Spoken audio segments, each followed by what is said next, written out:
work your ass off and give back and change the world. Because if not us, who? If not now, when?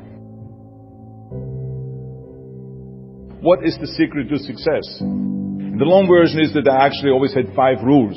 And everything that I did, I always used those 5 rules. And those 5 rules helped me to become successful in various different areas. And I believe that those rules can be applied to almost anyone and everyone. You don't need to be a bodybuilding champion. You either need to want to be a governor of California or to be an action hero or anything like that. If you want to excel in whatever you do, those rules are for you. It's that simple.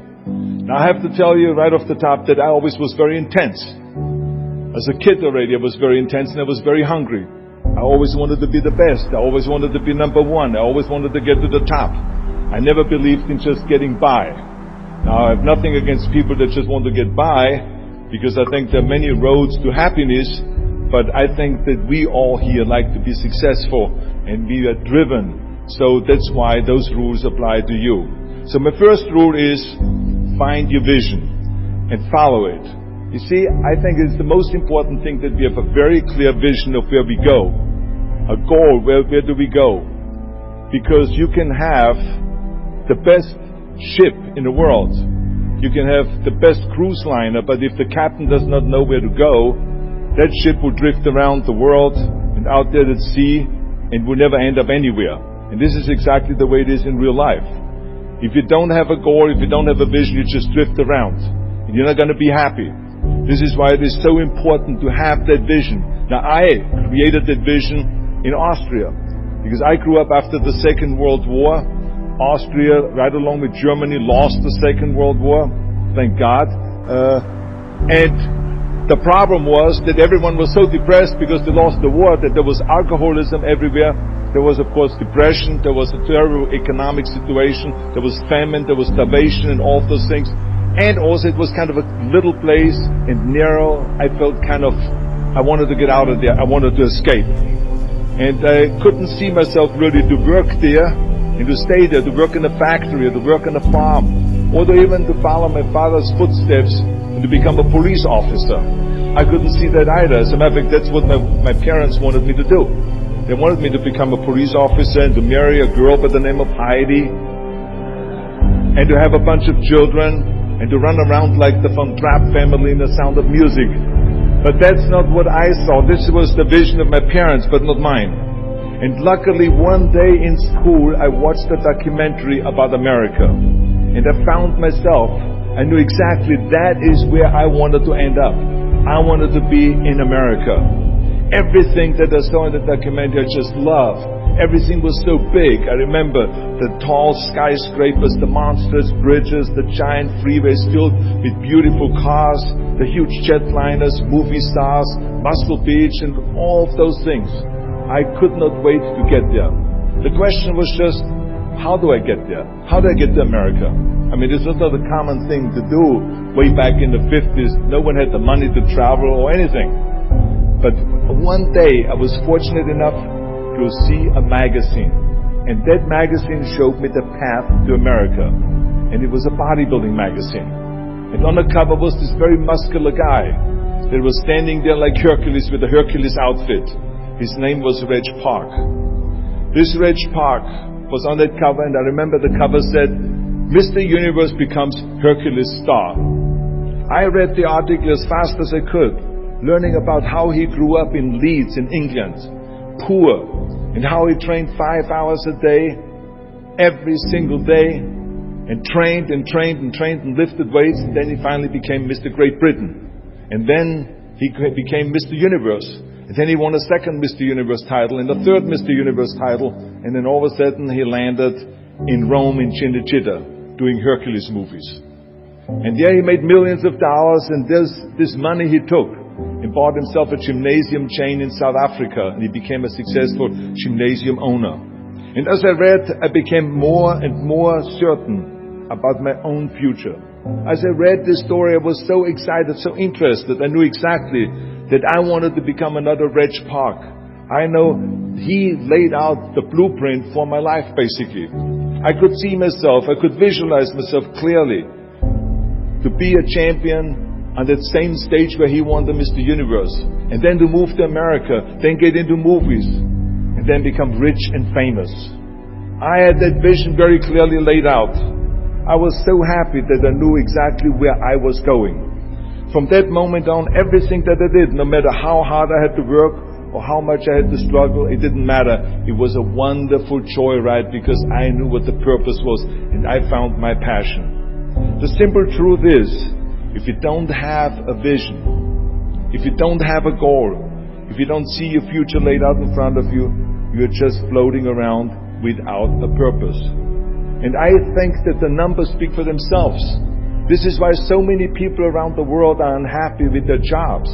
I mean, in America, 74% of the people hate their job and would like to change jobs. But think about that. That means that only a quarter of the Americans love their life's work. I mean, that is a very depressing statistic. I always smiled when I worked, no matter how hard I worked. I always had a great time, no matter what I did. It didn't matter if it was in bodybuilding, or if it was in the movies, or if it was as governor. I remember in the pumping iron days, people ask me in the gym all the time, why are you smiling all the time? Why are you so happy? You have to lift 50 tons of weights. You have to train 5 hours a day. I mean, I look at the other bodybuilders' faces and lifters' faces, and they look kind of depressing. They look sour. They're miserable that they have to lift weights. You don't look miserable, you look happy. And I tell them always, I say, I smile because I know exactly that every rep that I do, that every set that I do, every weight that I lift, I get one step closer to turning that vision of mine into reality and becoming that Mr. Universe. I could not wait to lift another 500 pounds in the squats. I could not wait to do another 1,000 sit-ups. I could not wait to do bench press, more bench press and more curls until I couldn't move my arms anymore. Because I knew that every rep got me closer to standing on that stage as a champion. As a matter of fact, when I lifted weights, I didn't really feel like I was lifting weights. I felt like I was lifting a trophy over my head each time I lifted. And to have all those bodybuilders around me and thousands of people screaming. And I tell you that this vision didn't just help me in bodybuilding, it helped me with everything, like I said. I remember in the movie business, there was many times stunts that I had to do where I got hurt, where I was in pain, in agony, and had to do it over and over again. I remember one incident specifically on Conan the Barbarian. There I was crawling on all four, on rocks, over rocks and gravel, holding my sword right in front of me. And as I was crawling, the camera followed me, and it was around 30 feet that I crawl on those rocks and this gravel. And eventually, after 10 takes, my elbows and my knees started bleeding and hurting. And the director came to me sheepishly and said to me, he says, do you mind if we do another take? I need a close-up of you. And I said to him, no, I don't mind at all. I said, go and do as many takes as you want. He says, no, I don't want to do that because I know you're in pain, you're bleeding. I said, no, I don't feel any pain. I said, the only thing I see is the finished scene. I see the finished scene of me crawling on all four with my sword in the front, crawling up and sneaking up behind Thulsa Doom, the main villain of the Conan movie that killed my parents, and rising up behind him and cutting his head off. That's what I see. Remember, crush your enemies, see them driven before you, and hear the lamentation of their women. So this is why, because I visualized that scene, this is why I did not feel that pain. I did not care if I was bleeding on my knees, because I know that pain is temporary, but the film is permanent. And I explained that to the director, so this is why I try to tell you, always discover your vision, and the rest will follow. Now my second rule is never ever think small. If you're going to accomplish anything, you have to think big. You have to go and shoot for the stars. The biggest challenge most people have is because they think small. And the reason why people think small and why they choose small little goals is because they're afraid to fail. They know that if you shoot for a big goal, then the chances of failing are very high. And they're afraid of failing. It's one of the most common things why people are frozen and why they can't make a move in life, because they're scared of failing. I say to myself, hey, I'm not worried about failing because that's part of life. You're not going to go and win everything. And how far can you fall? Look at this. This is the ground. That's as far as I can fall. And you know something? That the only time you really consider the failure is if you fall and you don't get up. But if you get up, you never consider the failure. So I never considered myself a failure. I always considered myself a winner, even though I fell every so often. But I always got up and I always moved forward. This is the important thing. I never had any patience, of course, for thinking small, because in German we have a saying, wenn schon, denn schon. And that means that if you do something, then go all out and do it well. And this was not just the case in bodybuilding. I didn't just want to be a bodybuilding champion. I wanted to be the greatest bodybuilder of all times. I wanted to have the most muscle, the most muscle of all times, the most definition. I wanted to win the most trophies, the most world championship titles. I just wanted to be the best. And the same is also in movies. I didn't just think about being in movies. No, I wanted to be a movie star. I wanted to have above the title billing. I wanted to become the highest paid entertainer. I basically wanted to be another John Wayne. What's wrong with that? And then the same is in politics. I didn't just want to go and be in politics and enter a race for city council. I mean, let's be honest. Does that sound right? Schwarzenegger, city council? No, come on. Not even Schwarzenegger and mayor. No, it had to be Schwarzenegger running for governor. But not just any governor, but governor of the greatest state in the United States, of California. That was the important thing. I'll give you an example of thinking big. When I became governor, I wanted to rebuild California's ancient infrastructure. You see, America has been living off infrastructure that was built in the 50s and 60s. And it drives me absolutely insane that America hasn't started rebuilding that infrastructure. I mean, we haven't invested in new roads or in new transit or in schools or in energy or anything like that for decades. The number of cars that we have now in America are 4 times as many as we had in the 60s. So therefore, we should be having 4 times as many freeways, 4 times as many tunnels, 4 times as many bridges and all this. But we don't. So this is why I wanted to get our act together and do the upgrading, at least in California. So when I talk about infrastructure, I didn't really want to just fix roads and fix and close some holes on the roads. I wanted to build massive freeways on top of freeways. I wanted to build the first high-speed rail in the United States. I wanted to build more bridges and more tunnels, more on-ramps and off-ramps. I wanted to see literally cranes everywhere. Well, there was no excuse for Californians to get stuck in traffic, and there was no excuse really to send your kids in overcrowded classrooms and schools, and there was also no excuse that Los Angeles has a 100-year-old sewage system. That's shitty, I think. First, of course, some of the legislators looked at me like I was absolutely insane when I told them this vision. They were willing to spend maybe $5 billion, which of course is petty cash in compared to what my vision was. But so some politicians, of course, had a hard time to see the big picture because they didn't really ever travel outside California. So they haven't really seen big infrastructure. They haven't really seen big infrastructure all over the United States, or maybe in Asia, in China, or in Korea, or in Brazil, or in European countries, or here in Australia maybe.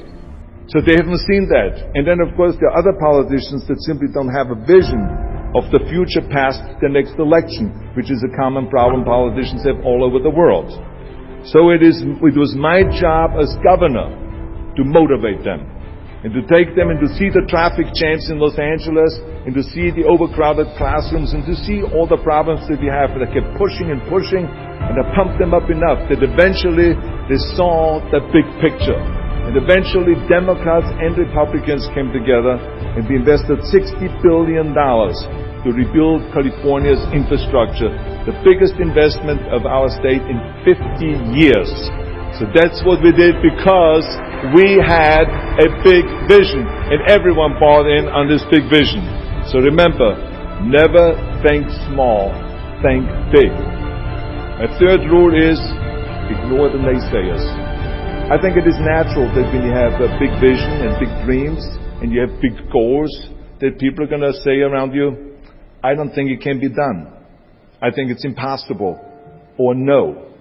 I tell you, I heard this all the time, but I want to tell you, don't ever let them stop you from dreaming and from shooting for the big goal.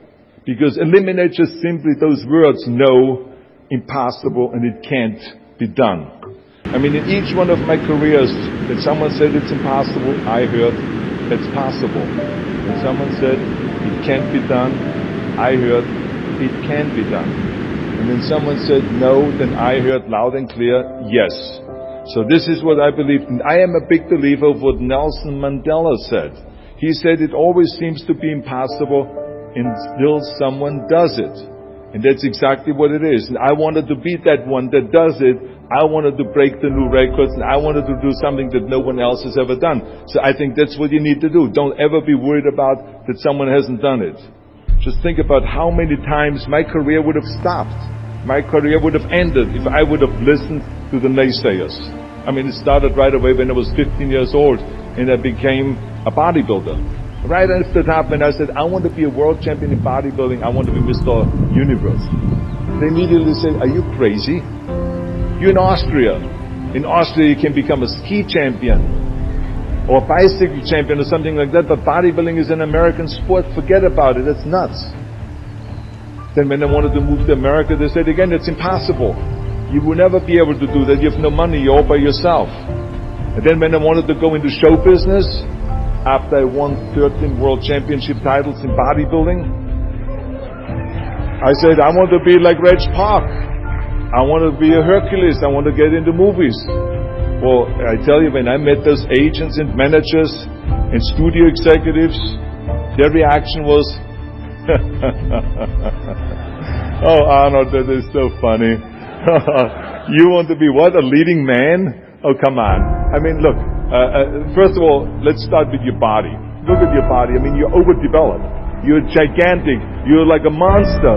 Are you kidding me? Do you know what the new thing, the new trend is? It's little guys like Dustin Hoffman, Al Pacino, Woody Allen. Those are the new sex symbols. Don't you get it?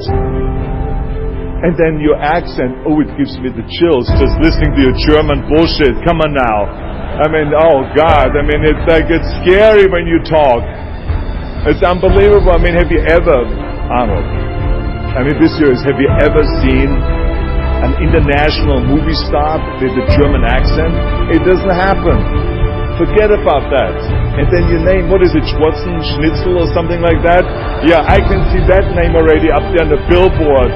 Yes, and people are going to storm the theater and the movie houses because Schwarzenegger is starring in the movie. Oh yeah, I can see that already. So that's what they said. They said to me, it says, look, forget about it. You're a nice guy. I mean, you're a bodybuilding champion. Why don't you open a gymnasium or a health food store or something like that? We can help you with that. And then we get you on the side some little parts. Like maybe playing a bouncer. I mean, with your body, perfect. Or maybe a wrestler. I have a good idea with your accent, a Nazi officer. Now that's really great for you. I call my buddies over at Hogan's Heroes. I mean, they would probably use someone like you. So that's what they said. Imagine that. Everywhere I turned, they said, no, it won't happen, it's not going to happen, and forget about it. Luckily, I did not listen. I did not listen because I knew if I worked hard enough, and if I worked as hard as I did in bodybuilding, 5-6 hours a day, that I will make it, that I could prove them wrong. And I started working very hard. I started taking acting classes, English classes, speech classes, dialogue classes, even accent removal classes. I ran around all day saying lines like, a fine wine grows on a vine. Because you see, we Austrians and Germans have a difficult time with the V and with the W and with the F. We get it all mixed up. So it was a fine wine grows on a vine. Or the sink is made out of zinc. And all those kind of lines. I said over and over. And you know something? All of a sudden, I got a little break. In the early 70s, I remember, all of a sudden, I got a TV show. A little part. Then another little part. And then all of a sudden, I got a phone call from Lucille Ball to be in her special Happy Anniversary and Goodbye, which was with Art Carney. I had this 6-minute scene as an Italian masseur.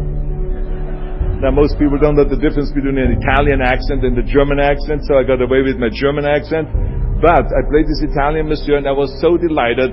And then right after that, I got a guest starring role in Streets of San Francisco with Michael Douglas and Carl Malden, and then Pumping On and Stay Hungry. And then, of course, I landed the big role as Conan the Barbarian. So finally, I got the big break.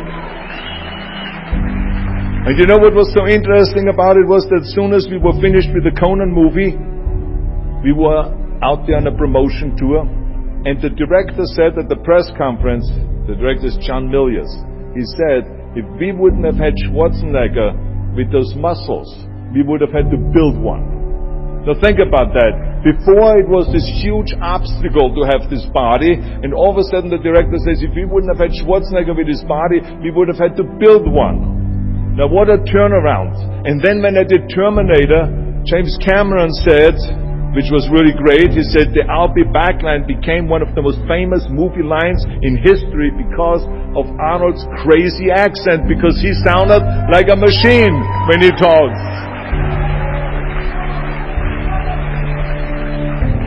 So as you see, everything that the naysayers said was a liability became an asset. And the same was also in my political career. When I ran for governor, they immediately said, I shouldn't do it, it is a big mistake, it won't happen, I will lose, and all of those kind of things. And the rest, of course, is history.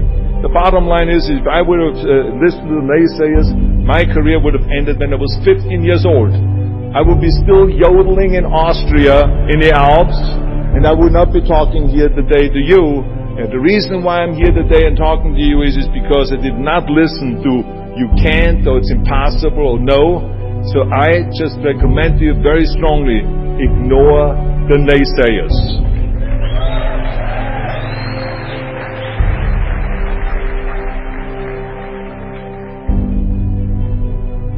My fourth rule is, work your ass off.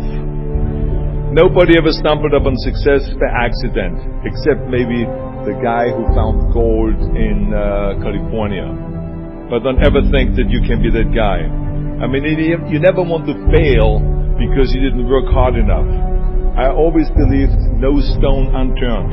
Work your butt off. That's what I always believed. No matter what you do, work.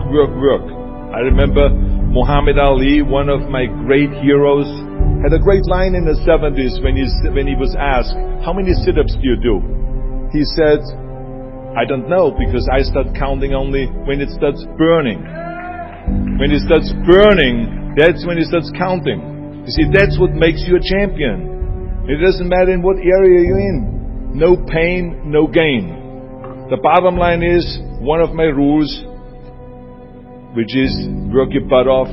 If you don't apply that rule, all the other rules won't mean anything. I mean, it drives me absolutely nuts when people say, I don't have time to work out. Haven't you heard that many times? I don't have time to work out, or I have worked so hard all day, I'm tired, I cannot work out anymore, or I cannot read another book, or I cannot improve myself, or I don't have time, or I work so hard that I cannot really improve my business, or I cannot grow as a person, or any of those things. What the hell are we talking about here? I mean, today is 24 hours, you sleep 6 hours, so you have 18 hours left.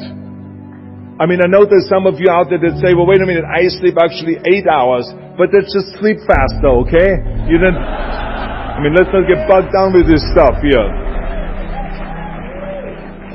Listen, when I came to the United States, I remember that I trained 5 hours a day, every day, and I was managing a construction business, and I was a bricklayer, and I went to college also, and I took acting classes from 8 o'clock at night to 12 o'clock midnight. All of that in one day. Every day I did that. I did not worry about it. I knew that I had 24 hours and I didn't want to waste one single hour. Because I believe of what Ted Turner said, who is one of the great entrepreneurs who started CNN and so on. He said, early to bed, early to rise. Work like hell and advertise. So that's what I believe. Just remember, you can't climb that ladder of success with your hands in your pockets. You must work your ass off. It's that simple.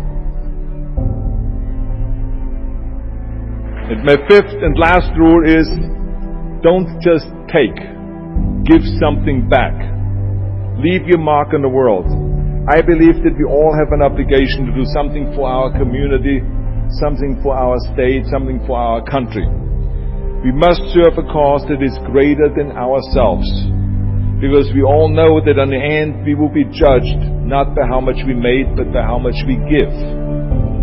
Ever since America greeted me with open arms, I've had this sense of responsibility, and I felt obligated to give something back to America. Because I know that everything that I have accomplished is because of America. If it's my bodybuilding career, if it is my show business career, my political career, the money that I've made, my great family that I have, all of this is because of America. But I have to recognize the fact that America did not become the land of opportunity in this great country by itself. No, in history, people worked tirelessly in America. People fought and people died to make it the land of freedom and opportunity and the land of liberty. So now it is our responsibility, if we want to keep it the number one country in the world, to work for that and to give something back to that country. And it doesn't matter if you're in America, or if you're in Australia, or if you're in China, or if you're in Japan, or in Italy. It is the same thing. You all have to give something back to your country, no matter where you're from. Now, I love the words of my father-in-law, Sergeant Schreiber, who started the Peace Corps, the Job Corps, legal aid to the poor during the Kennedy and during the Johnson administration. He was the number one public servant, and he always inspired me to become a public servant. He was one of my heroes. He said at Yale University at a commencement speech, he said to the students, tear down that mirror. Tear down that mirror that makes you always look at yourself. And you will be able to look beyond that mirror, and you will see the millions and millions of people that need your help. And I saw those millions and millions of people. And this is why I tried to take every opportunity that I could to give something back. I started training Special Olympians, people that were intellectually handicapped, to help them with weightlifting and powerlifting. I became the international powerlifting coach and the torchbearer for Special Olympics. Then later on, I joined the Simon Wiesenthal Center to fight prejudice, so we don't have the things happening again as we had during the Second World War, during the Nazi Reich. And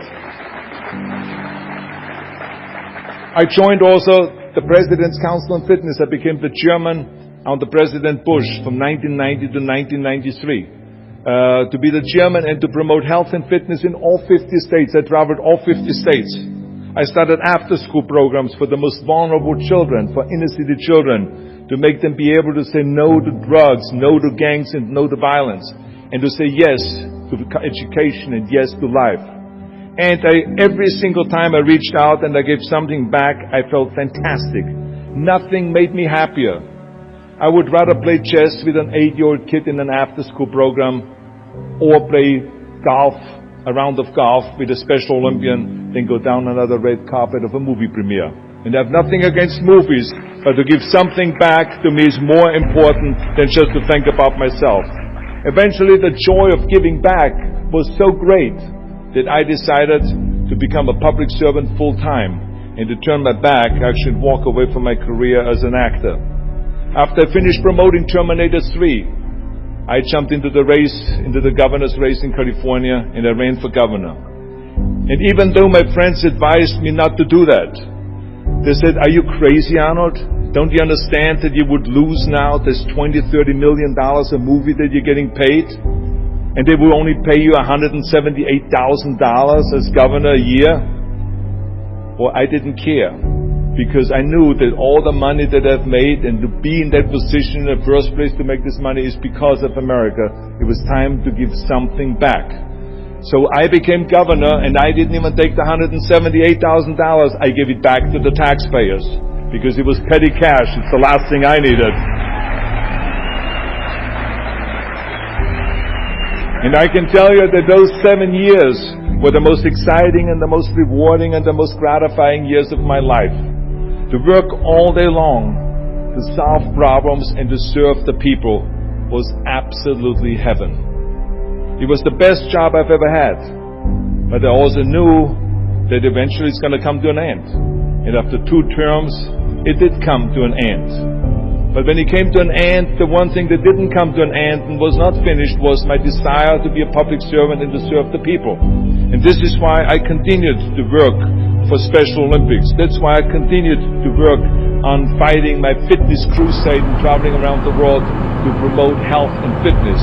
This is why I continue to support after-school programs, and we even started the Schwarzenegger Institute at the University of Southern California to continue to inspire students and leaders around the world to find solutions to complicated issues and to give back and to make the world a better place. So thank you. But I tell you that I was very fortunate that I had great heroes.